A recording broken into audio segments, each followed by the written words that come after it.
Pessoal, tudo bem? Sejam bem-vindos ao Memórias sobre Rodas.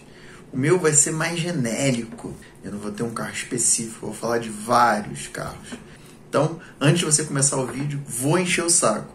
Curte o vídeo, compartilha, se inscreve no canal, entra nas nossas redes sociais, tem podcast, tem Instagram, tem TikTok, tem tudo, meu amigo, tem Twitter, tem até coisa que eu nem sei mexer.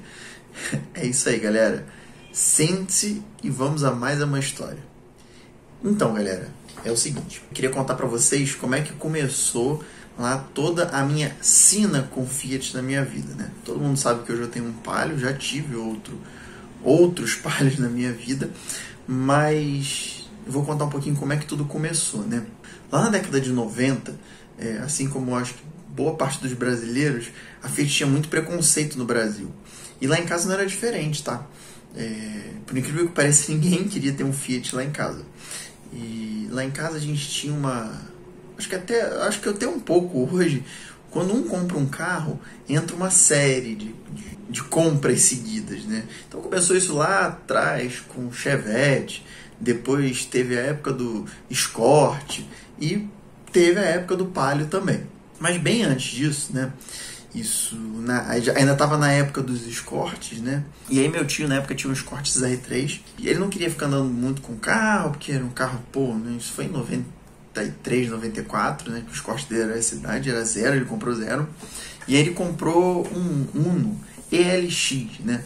Um carro duas portas, bem simples, eu acho que nem ar-condicionado tinha, eu acho que nem tinha na época, né? E aí ele comprou esse carro para rodar no dia a dia e tal, para fazer um dinheiro. E todo mundo lá em casa falou, nossa, você comprou um Fiat. Ele falou, era o carro mais barato que tinha. Eu vou comprar esse carro, vou dar um tempo e vou fazer um dinheiro com esse carro.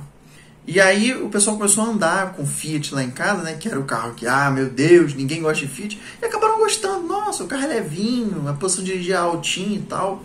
E aí veio o primeiro Palio, né? Que ele foi, eu acho que ele deu essa Uno na entrada desse Palio, né?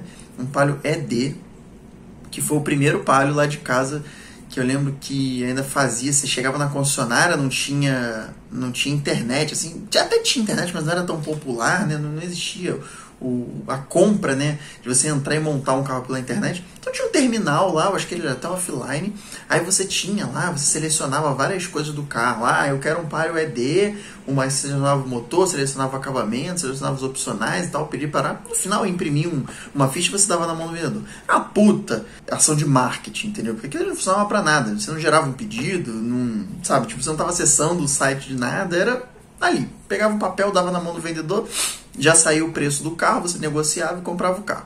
Então, e aí foi o primeiro Palio. Eu lembro que ele era bem fraco, né? Era um motor Fiasa 1.0 tal, mas assim, foi o primeiro carro assim completinho que a gente teve lá em casa e tal, ajeitadinho. E aí minha mãe começou a olhar, minha mãe na época tinha um Escort GL já sapão, né? 94. E aí começou, né, meu amigo? Acabou a era do Escort e entrou a era do Palio. Minha mãe olhou e falou, nossa, esse carro é barato e tal, não sei o que. Isso aí deve ter sido 96, 97. Em 98 o Escort dela já estava com 4 anos, o Escort dela ainda era carburado, CHT, não tinha ar. Ela falou, não, eu quero comprar um carro com ar-condicionado e quero um carro mais barato, porque daqui a pouco eu vou precisar de dinheiro, não sei o que. Enfim, não sei o contexto monetário da coisa. Aí ela entrou na concessionária e comprou um Palio exatamente igual ao do meu tio. Um Palio ED, 4 portas, só que era branco. Puta merda. Por que vocês compram um carro branco? Enfim. Aí foi lá e comprou um carro branco. Um Palio ED, 4 portas branco. Também 1.0. E esse carro, ele tinha... Eu não vou dizer que ele tinha um problema, mas ele era amarrado, cara. Ele era fraco. Eu não cheguei a dirigir esse carro, mas todo mundo que dirigia, e aí minha mãe dirigia, meu avô dirigia, todo mundo dizia que o carro era um inferno, era fraco, que o carro não andava, enfim. E aí esse carro teve um triste fim em 2000, com 2 anos já de uso, né, dele. A gente estava fazendo uma viagem, uma pessoa rodou e bateu de frente com a gente, e aí esse carro teve perda total. E aí a minha mãe, com grande criatividade, comprou outro Palio, branco. 4 portas. Só que não existia mais ED, já era EX na época. E ela pegou esse SX. Esse SX eu dirigi muito. Ele era muito melhor em desempenho, né? Cara, eu gostava daquele carro demais, porque, enfim, não tinha referência nenhuma. Tinha o Chevette, Uno, Santana Quantum, velha do meu pai. Aquilo ali era maravilhoso. Esse carro, a gente pegou ele e rodou muito com esse carro. Acho que a gente rodou, sei lá, 200 mil quilômetros com esse carro. E era um carrinho assim que, cara, não sinto saudade não. Apesar dele ser um carro gostoso de dirigir, né? Sei lá, eu tenho uma memória boa dele, mas assim, desempenho era ruim. Ele saía de fábrica com pneus 145 aro 13, vocês imaginam. Dinâmica do carro era uma bosta. Você entrava, você fazia IC rápida com ele, 18 anos na cara, né? Quantas vezes eu fiz isso? Então eu entrava nas curvas, cara, o pneu dobrava e começava a raspar, pegar a borda da roda, cara. A roda dele era toda marcada de pegar a borda, sabe? Porque o pneu era um 4.5, perfil 80. Parte boa, né? Ele tinha pouco arrasto, então fazia com que o carro fosse menos pior do que ele era, né? E depois desse Palio, esse foi o último da minha mãe. Minha mãe só teve dois, só teve dois Palios. Meu tio teve dois, teve um ED e depois teve um EX verde. Esse EX ficou muito tempo com o meu avô.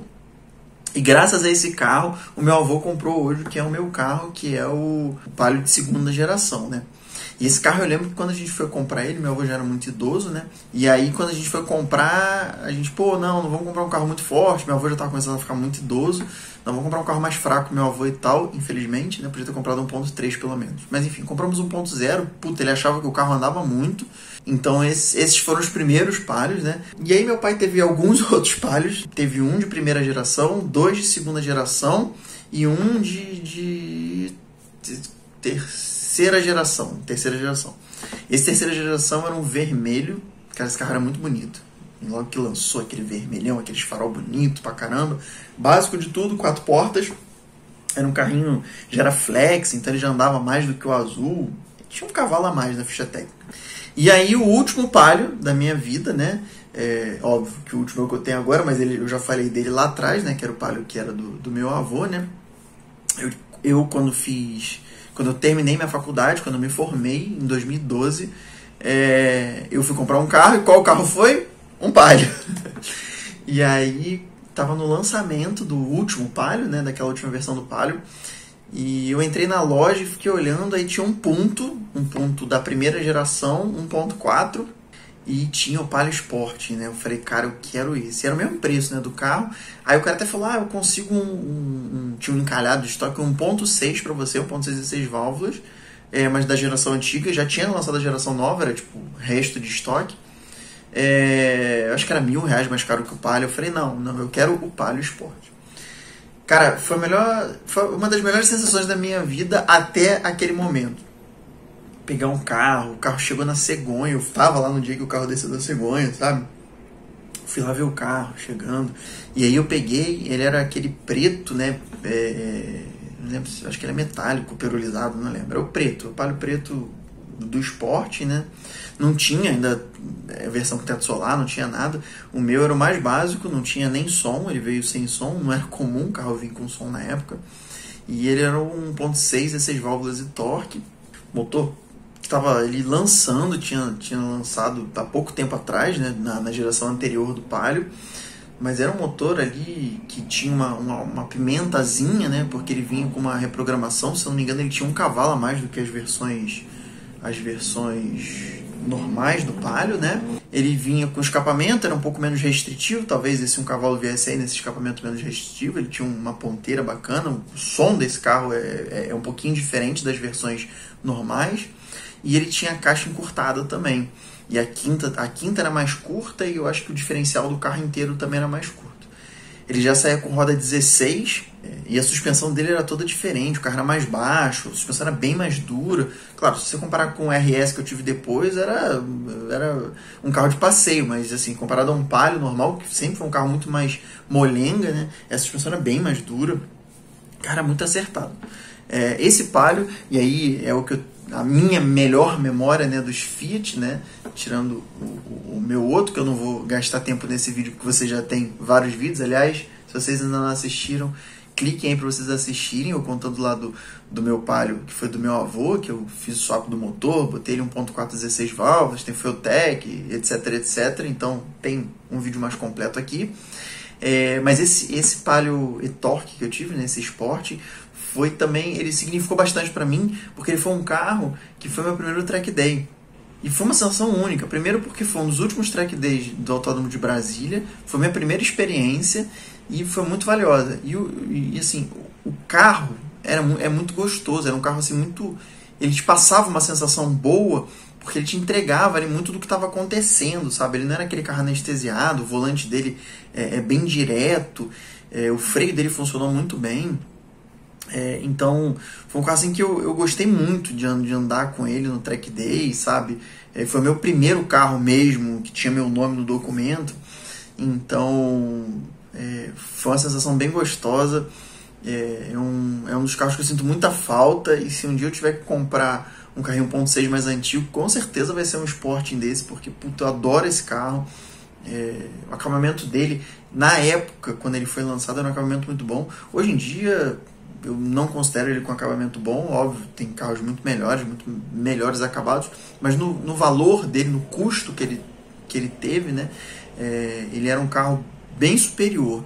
Lógico que logo depois lançou a HB20, lançou outro nicho de carro, Fiesta, na época era importado, né, mas logo depois ele começou a ser fabricado nacional. Claro, eram carros muito melhores, muito mais bem construídos, né, muito mais bem acabados, mas o Palio, naquela época, nas minhas opções, era a melhor opção. E gosto, meu amigo, é aquilo, né? Cada um tem o seu, né?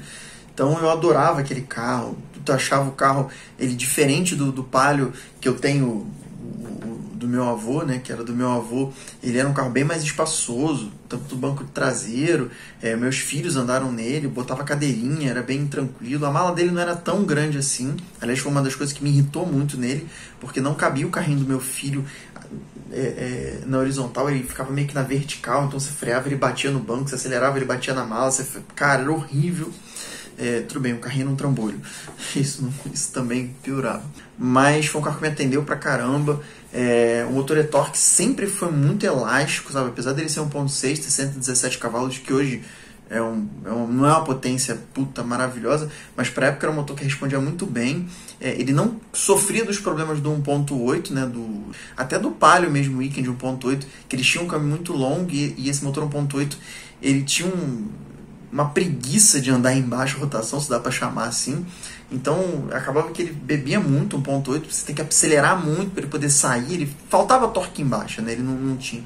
Já o meu carro não, meu carro era muito esperto em baixo, então qualquer rotação que você pisava, ele era aceso, claro, gente, dentro do motor 1.6, 16 válvulas, né? Era um motor bem aceso, relativamente econômico. Eu fazia 13.6, 13.8, 14, chegava a arrancar 14 nele na gasolina, andando no trânsito, na estrada.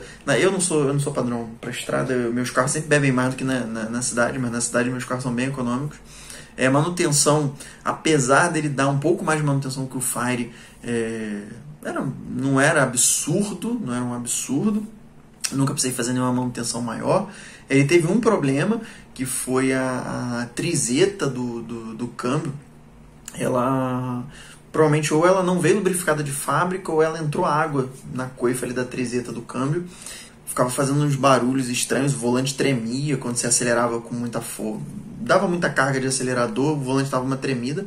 Mas foi mega barato. Eu descobri que era o mesmo do Maré 2.4. Comprei, limpamos, né, a Tulip, eu acho que é o nome da peça que ela vai dentro. Esqueci o nome da peça. A gente limpou, não tinha feito nenhum calo, não tinha feito nada. Só lubrificamos, trocamos essa peça, botamos no lugar e o carro funcionou a vida toda. Não lembro de nenhum outro defeito crônico. O Antônio quebrou o porta-luva do carro, né? Até hoje eu tenho muito carinho com ele, por ele ter quebrado o puxador do porta-luva. E um estagiário que eu tinha na época fez o favor de quebrar minha maçaneta traseira, como não sei. Provavelmente porque a porta estava travada para as crianças não abrirem por dentro. Ele foi puxou com força e quebrou minha maçaneta também. Ela quebrou um pino lá dentro, ela tinha um pouquinho de folga. Esses eram os problemas desse carro, porque os acabamentos dele eram todos num plástico bem vagabundo, diria eu. Então eles eram meio frágeis, eles quebravam. Coisa que acontecia também com o Gol G3, quem teve Gol G3, Gol G4, era crônico de quebrar esses acabamentozinhos. Esse carro foi um carro muito bom meu, foi o meu segundo melhor carro, o primeiro foi o RS, dinâmica muito boa, consumo, motor, isolamento acústico, conforto, os bancos dele eram diferentes, tinha umas abas laterais melhores do que da versão comum, né?